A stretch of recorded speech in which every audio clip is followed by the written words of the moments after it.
my nickname is Silver Dollar because my dad used to collect silver dollars. And one of the guys, the vendors, used to bring chips and drinks and all that to my mom's grocery store. And he said, and my dad and him got in a conversation about the silver dollars. And he says, William, which is my dad's name, I says, I want to buy your silver dollars. And he says, I want my silver dollars for my son like you want your silver dollars for your son. And my dad told him, he says, I tell you what, you put a silver dollar down, I put a silver dollar down. The man that put the last silver dollar down, he gets to buy everybody's silver dollar. All right. He said the guy walked away. He didn't want to take a chance. Right. Because he didn't know how many my dad had. Right. Welcome to Be a Baller, where we're building a lifelong legacy for our families, communities, and the world. Your host, Coach Tim Brown, is excited for you to join him on this journey. On each episode, we'll be talking about how to be intentional about building a lasting legacy. We'll be exploring what it means to leave a mark that goes beyond just our lives, but has a positive impact on those around us and even generations to come. So, if you're looking for inspiration, guidance, and practical tips on how to build a lasting legacy that makes a difference, then you're in the right place. So grab your earbuds, get comfortable, and let's dive in. It's time to be a baller. Welcome to Be a Baller podcast, where we're about building a lifelong legacy for our families, our communities, and the world. I'm your host, Coach Tim Brown.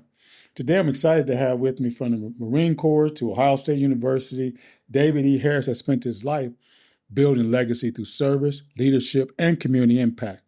As the longest-serving senior member at The Ohio State University Fisher College of Business, David has secured over $7 million in student support funding and earned countless awards for his dedication to diversity, education, and empowerment. But also, most importantly, David is a family man, 4 daughters, a spiritual leader, a mentor, and a fierce advocate for access and equality.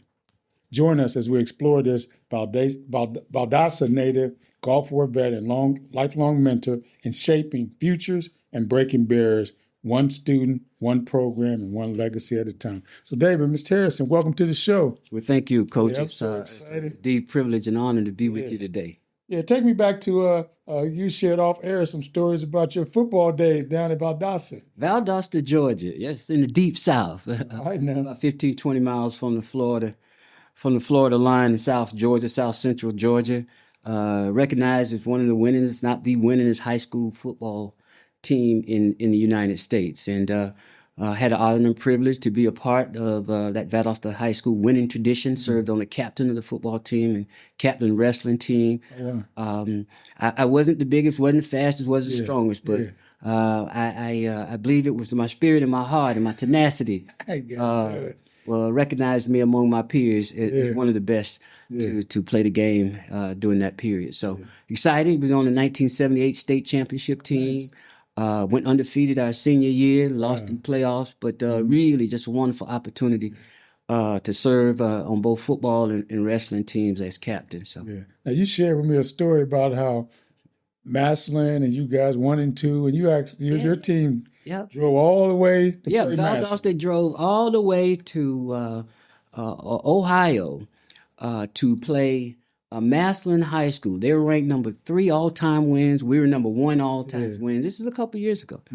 And we were leading at halftime, but after half, they had a quarterback we just couldn't contain, and they won the game. But I asked the question, so why would a number 1 all-time win have to drive 18 hours with 3 or 4 buses and students and cheerleaders and some band members and parents and alums and friends, 18 hours to play the number 3 teams? And I was told that there's a rule in Ohio that the Ohio schools during the regular season are contained within the state and they don't get a chance to travel outside as some of the other schools. Off season maybe so, but during the regular season. So they had home field advantage, but we played a good game, and we're really excited of being able to continue the tradition. Our teams got a chance to go to Canton, Ohio, and see the Hall of Fame. So and some other things around the state or in the Midwest. So it was really a good experience for the players as well as the coaches. Can you share growing up in Valdosta? What were some values or lessons from your upbringing that shaped the leader and servant you are today? I can share, Coach Brown, with you a little about my past.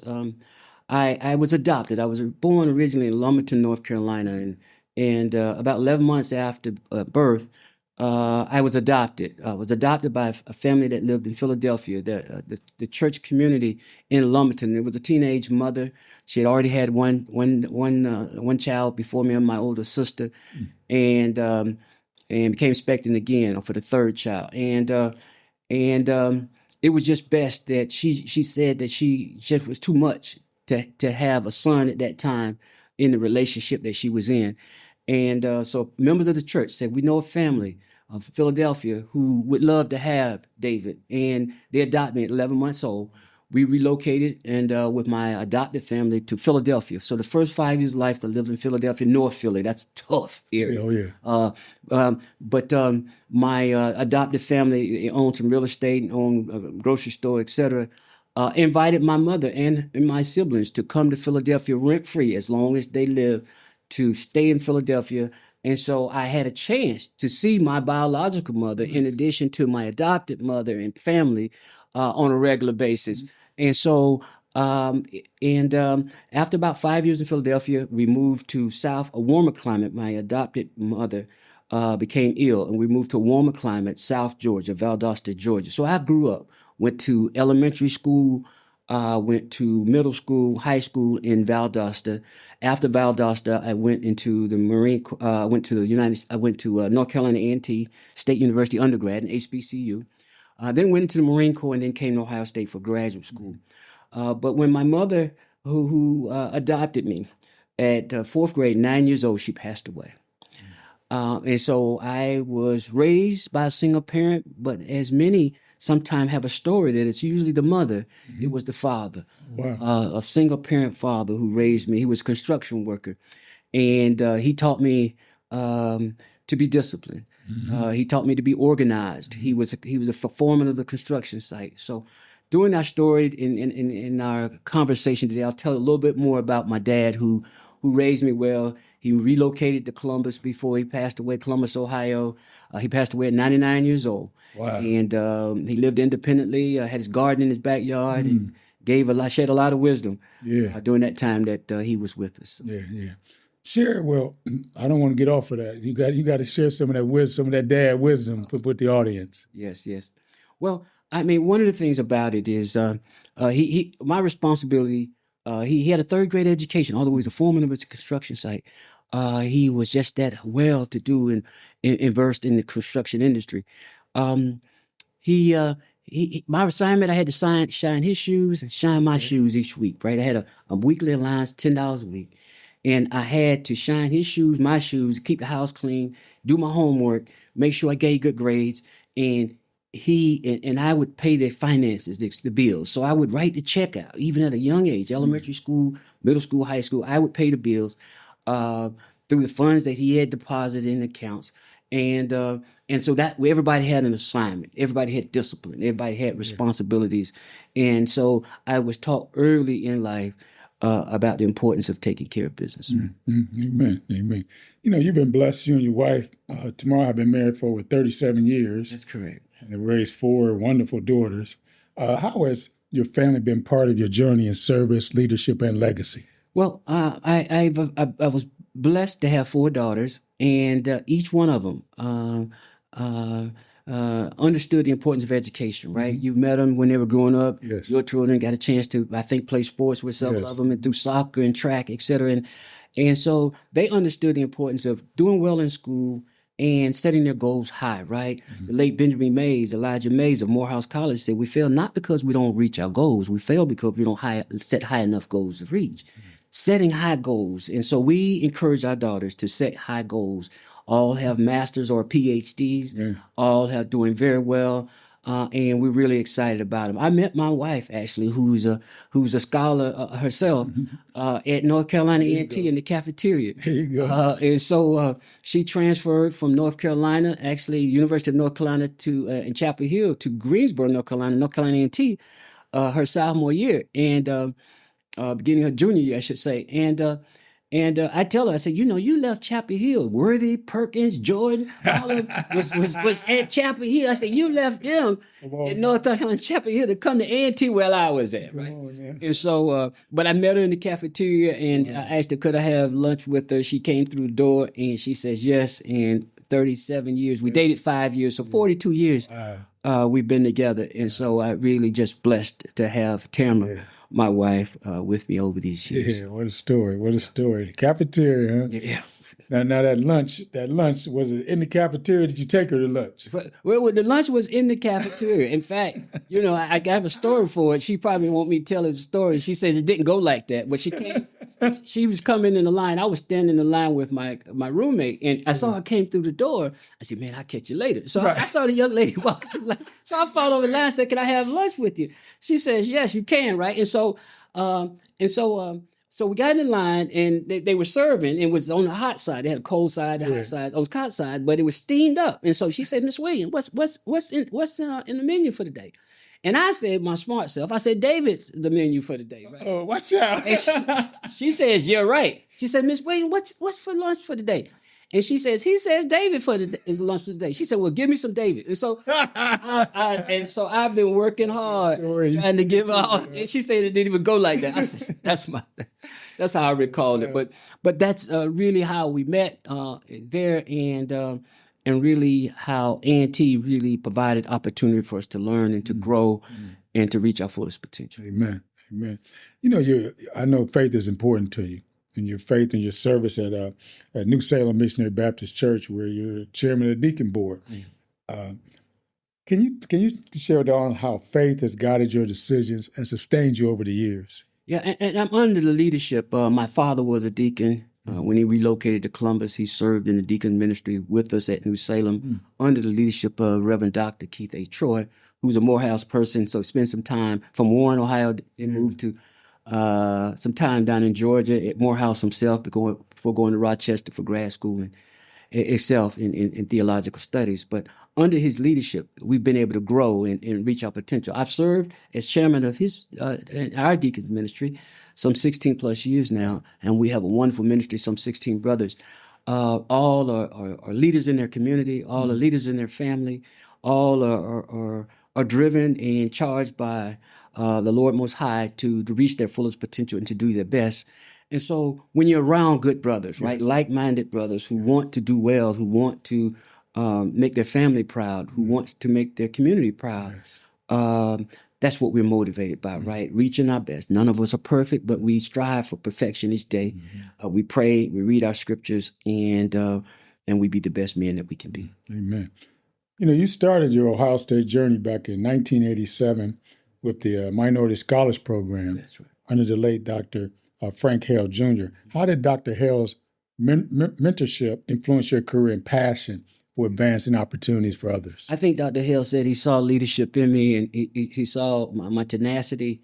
Even at a younger staff member coming in, he says, "David, I want to make you office manager."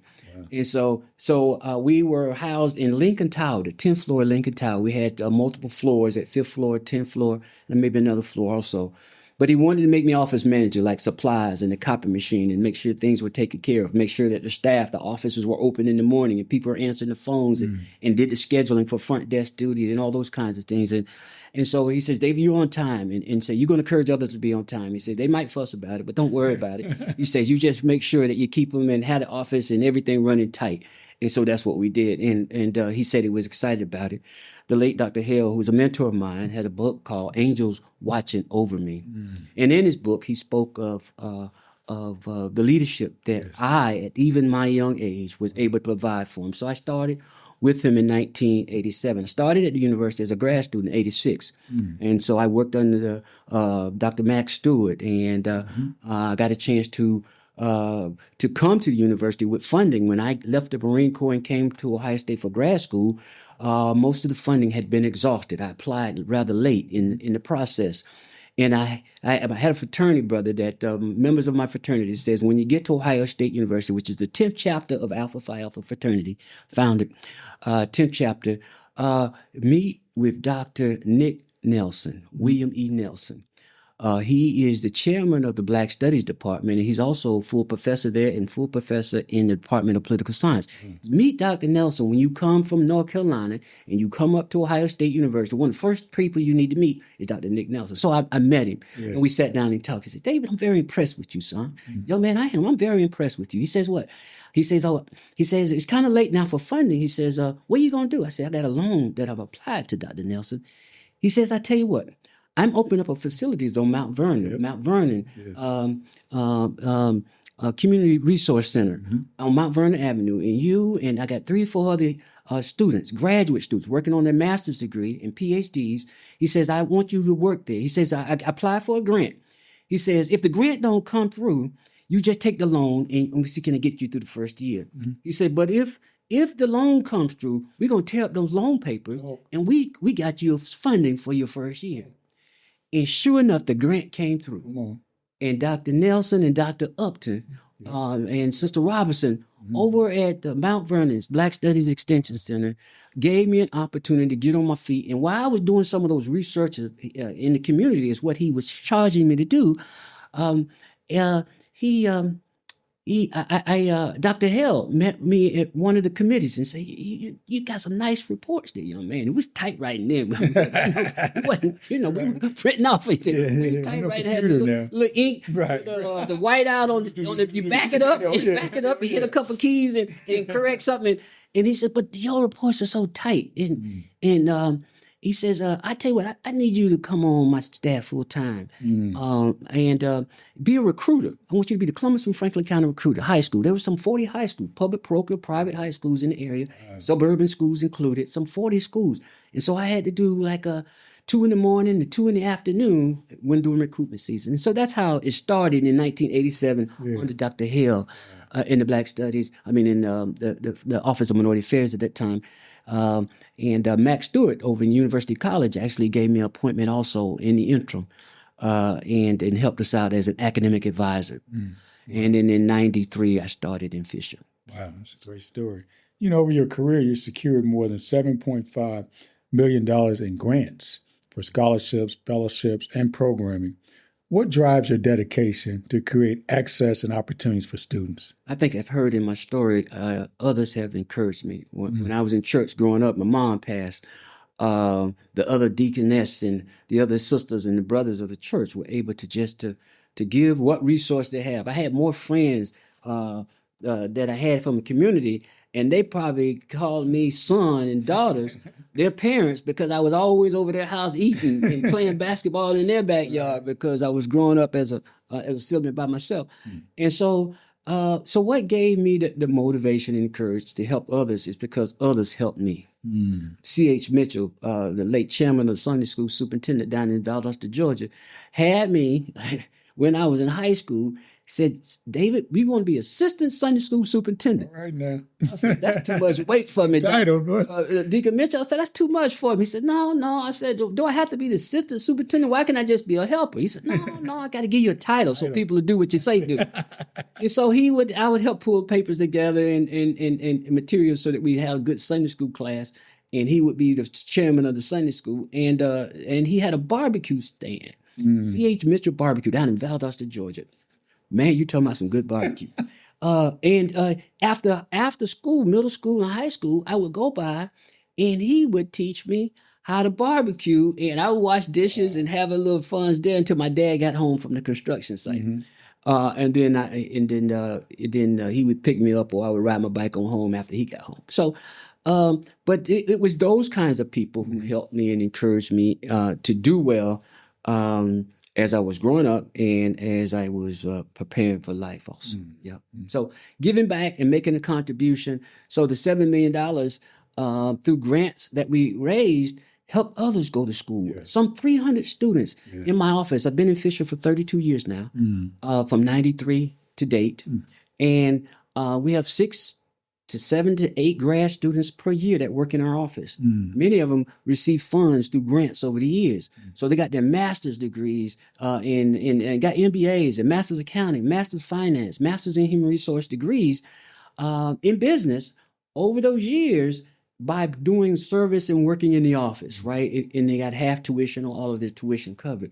but these are lives touched, right? Yes, yes. And so to this day, they stay in touch. Oh, yeah. And I'm very fortunate to say that we now have started an endowment, right? The former students of mine Oh, wow. and have an endowment in our name, my wife and my name at Ohio That's State. big. Usually, Coach, you don't get an endowment unless you're deceased or retired. Right. So I'm neither deceased or retired yet. That's big. But to be blessed to have an endowment close to 300,000 now. Oh, wow. And it takes at least 100,000 to start Yes. to secure that endowment. But alums, Yes. friends in the community, family members have contributed to the success. So those who hear your podcast might want Want to give. to contribute to the success that we have at Ohio State, so that other students can have an opportunity to reach their full potential as well. That's powerful. As you look back, when you first stepped into higher education work, did you imagine staying at Ohio State for nearly 4 decades? Coach, I didn't. I didn't. I say it often. I was strategic in coming and saying I'll be here a couple of years. The master's program was 2 years, master's in political science, public policy. In theory, was a 2-year program. But during that time, I got engaged from my wife who left A&T and went to Pittsburgh, Westinghouse. Okay. And so by being in the Marine Corps Reserve at the time, I had my reserve unit shifted to Pittsburgh. Yeah. So every month I would go to Pittsburgh. So 2 weeks in, she would come to Columbus to visit me. Yeah. So then the next 2 weeks I had to go to Pittsburgh for drilling. And so so I got a chance for us to see each other at least a couple of times a month while I was in grad school. And after completing grad school in 1988, we got married. And she relocated to Columbus, Ohio, and fate have it that she got a job at Ohio State University in the Research Foundation. Okay. And she worked there for 8 years, and now she's with the Ohio Department of Health. And she's doing very well as one of the lead accountants in that area. Awesome. And so really excited, but that's kind of how that story kind of wind out. To be able to do that, yeah. I didn't learn more about your wife sitting here. Got to get her on the shows, make sure these stories is accurate. Well, I try to do my best. She said I stretched some of them, but in the span of those 40 years of service at Ohio State, what are the biggest changes you witnessed in higher education, and what still needs to be done to truly empower students from diverse backgrounds? Yeah, you see people coming and going and say, well, how can you continue to do and to motivate? You've got a lot of awards. You've got a lot of accomplishments. The beauty of the arena that we serve in is that you can have a wall full of accomplishments and stories to tell, but it renews itself because you have a new class of students that's coming in each year. Yeah. And their parents and grandparents are now telling them about some of the things we've done in 40 years, right? And so their parents and uncles and cousins are telling them about Mr. Harrison. But that's great. But Mr. Harrison, what can you do for me? Right. You help my brother. You help my mom and dad too. But and I see your tracks, your trophies and plaques. But that ain't helping me. I need some scholarship money myself. So that's what helps keep us going. Because new people coming in need opportunities and need to be encouraged, and they need hope. And companies are renewing themselves, but we're not allowing the changes of the day to impact our potential to help make a difference.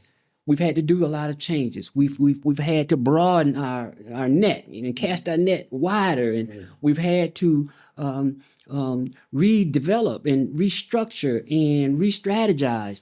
But we keep moving forward, right? Because there's much work still to be done. You've been called a connector and a bridge builder. Thinking of that, what does legacy mean to you, and how do you hope people remember your impact? Well, our pastor, Dr. Troy, he speaks of having a goal initially, and that goal is to be successful. Well, the success can people define success. So I set my own goals. Somebody else says And so I can say I'm successful before somebody else can, because I have set my own internal goals. He says once you get success categorized, then significance is where you need to be looking at, right? And so Dr. Troy speaks of being significant. And I can't tell somebody else I'm significant in your life, right? You can tell me if I'm successful, but it's really my definition of successful that really determines that.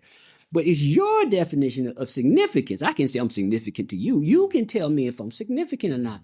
My goal is to be significant to others, right? To be able to make a difference in their lives, to be able to impact them in some kind of way, to motivate them, encourage them to do better, to be better. And I have learned through life that if you encourage folks, they can make it. Talk. I shared with you when I was playing football down in South Georgia, man. I was I played offensive guard. Little something. But I wrestled at 148. Okay. But I played football at 165, 170. Yeah. Off season, I dropped weight. Yeah. Football, I pick it back up. Yeah. So I never really got big in football as I could have been, right?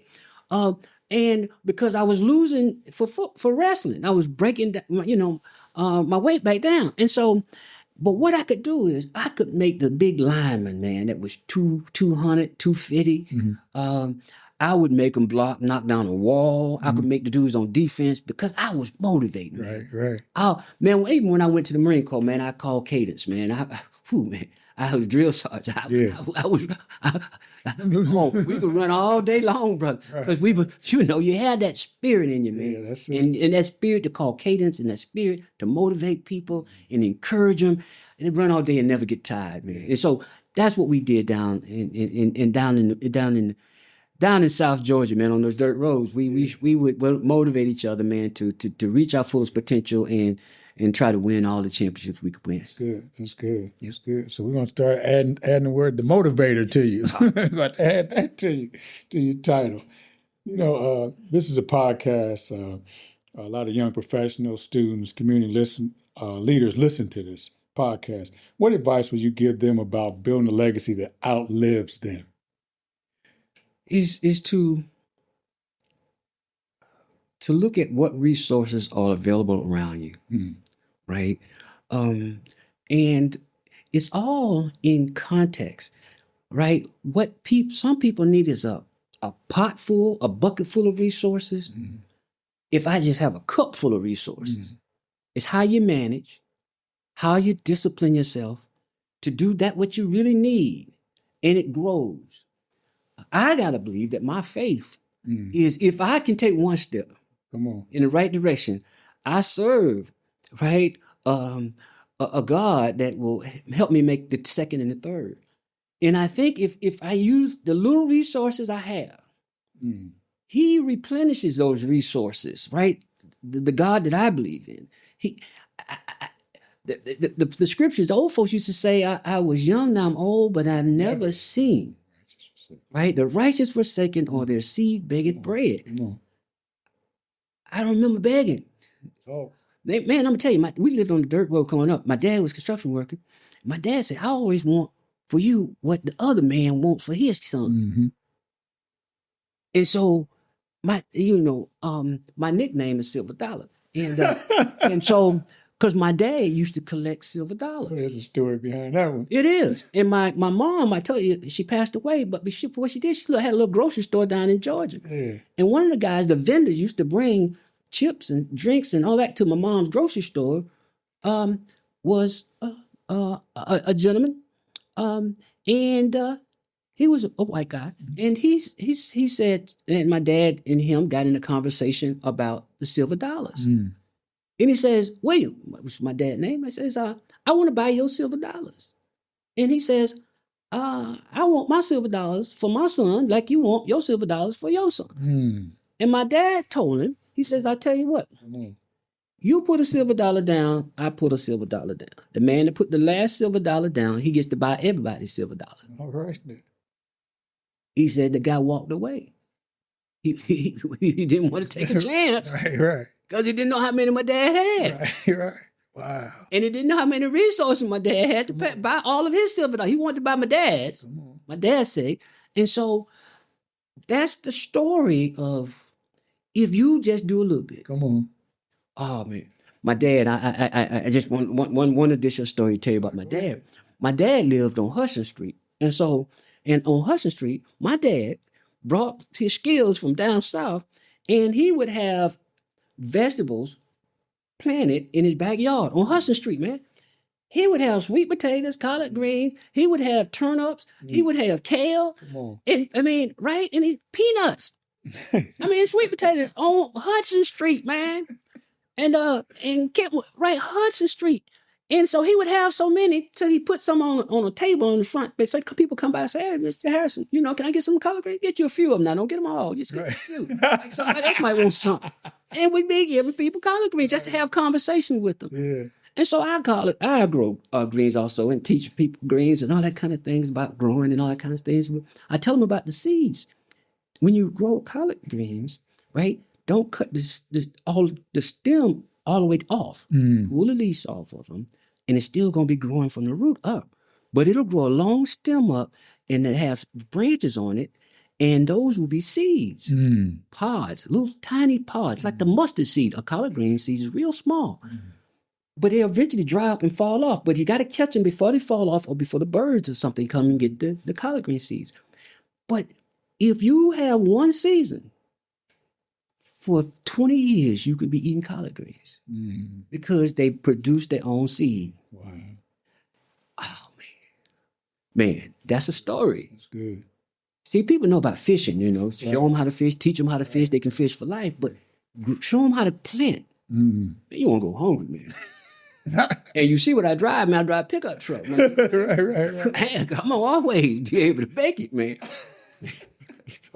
But those are some life stories, man. Yeah, that's good stuff. But the ability to the impact lives, as you know, there's 68,000 students at Ohio State University. The college business itself has 11,000 plus students. 10,000, a little over 10,000 undergraduate students and another 1,000 graduate students in the college business alone, right? And so when you think about the magnitude and the impact, South Georgia town coming to the 15th largest city in the United States and being able to make a difference. From a small city, probably 50,000 on a good day, on football game, man, I don't know if you know it, man. When we were talking about Valdosta State University, now, a lot of high schools around here play on the college field sometimes, right? Play on college field. Yeah. Did you know that the college team plays on the high school field? Whoa. Valdosta State University plays on Valdosta High School field. Whoa. On Saturdays. Wow. On Friday, that's our high school field. Wow. Death Valley, down in Valdosta. But on Saturday, Valdosta State University plays on our field. Change the colors. Wow. Right? Do whatever they do to the field. Yeah. And we change it back on Friday because that's our field. Sure. That's number one winningest team in the country. And so that's how big. So when I say, look, 50,000, maybe on a good day might be 50,000 if we include the visitors coming in, this whole city. Wow. But when I was growing up, 30,000 folks, 35, 50,000, and then we had two high schools, a crosstown rival and us, Lowndes High School and Valdosta High School. Those two teams, wait a minute, we took care of business. Winnersville, USA, that's really what they're talking about. ESPN got a special on on Valdosta football and South Georgia football. So really, that's really, when you think about my point I was trying to make is a small town person coming to a big town. I never set the standard as a stage of how much resources the university was providing me. Nope. The little amount that I think was perceived that I was receiving, oh man, gave me enough to feed family, help community, pay my tithes, and my kids graduate from school, no loans. That's what I'm saying, man. Amen. And they got masters and PhDs. Come on, that's God's work. God. Just do a little bit, and He take care of the rest. Man, sounds like you've been on that principle, one man plants, another one waters. That's right. God gets the increase. God gives He's the got a lot of increase out of you for sure. I hear you, Coach. Sound like you know what you're talking about. Oh yeah, well, I'm gonna take you back one more time because you're trying to get your 40 minutes in.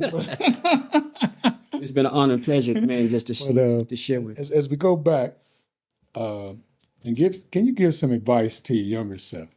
What would you tell that younger self who's from Philadelphia to Georgia, Marine Corps, A&T, North Carolina A&T, and Ohio? What advice you give your younger self?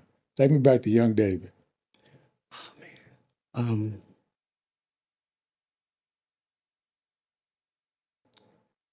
I would have taken more notes from my aunts and my uncles. My dad, he passed away 99 years old in 2014. Great uncle, he was 105. My auntie, she was in her 90s. Another aunt was in her 80s. Taking more notes, man, from, and I'm considered more the historian in the family. But if I could have taken even more notes, right? I got a lot of the family heirlooms that we save and we share with other relatives and that kind of thing. But the pictures and the photographs is one thing, and the artifacts, the pottery and all those kinds of things that they valued and appreciated for 200 years because they got them from their parents, right? Young adults now don't value the small things like that. Granddad's watch or mom's necklace or photos and pictures. They got them on their phones now, right? And so it's a little different, right? It's not good or bad. It's just a little different. The things that we valued and cherished. It would be trying to instill more, having more conversations, being able to video some of those conversations with my elders, right? And in their stories. Writing more. I got good notes. I got to compile. I need to do books myself, right? I need to be bringing some of those notes. Thousands of students we've helped over the years, right? Yes. And I can call them a lot of them by names when I see them and that kind of thing. Yes. But being able to put it down on paper because I'm not sure the story will ever be told, and it might be interpreted differently over the years, right? Yeah. That's usually sometimes what happens. And you kind of hit on why I do this podcast. Yes, right. And that is to give people a chance to tell their own story. Because all them stories that you've shared in this conversation, those are your stories. Those are real. It's not somebody else sharing it, but you're saying it. You're sharing it. And it'll live on. It'll live on. Through your children, your grandchildren, they'll look back. Man, my dad's nickname was Silver. My granddad's name was Silver Dollar. Let me tell you one thing, final thing that I would share with you that I valued and had an opportunity to do it. Different people help you. Sometimes we ourselves are not in the arena. And so we have to have a trust that somebody can help me that's an ally and advocate that may not look like us, right. Not from our own community. And I think sometimes we fall short because we don't have enough trust to allow someone else that may not look like me to help me and to give me support and encouragement and allow me to help them reach their potential. So if I could pass a word to others, and sometimes it's our upbringing, sometimes if our experiences that make us weary about trusting others, but sometimes we don't have a choice but to take a chance and allow someone else to help us reach our potential. And if I could share that word with others is give others an opportunity as you give others opportunity. That's good. That's good. Well, David, I want to thank you for sharing your wisdom, your journey, and your heart with us today. Your impact at Ohio State, in the community, in church, and your family is a powerful example of what it truly means to be a baller, someone that builds a legacy that lasts. To our listeners, I hope you enjoyed today's conversation and been challenged and inspired to think about the legacy you're building. Remember, being a baller is not just about success, it's about significance. So, Dad, I want to thank you for being a part of the show today. And so until next time, I'm Coach Tim Brown. Everybody keep balling, keep building, and leaving a mark that will outlive you. Thank you for the opportunity.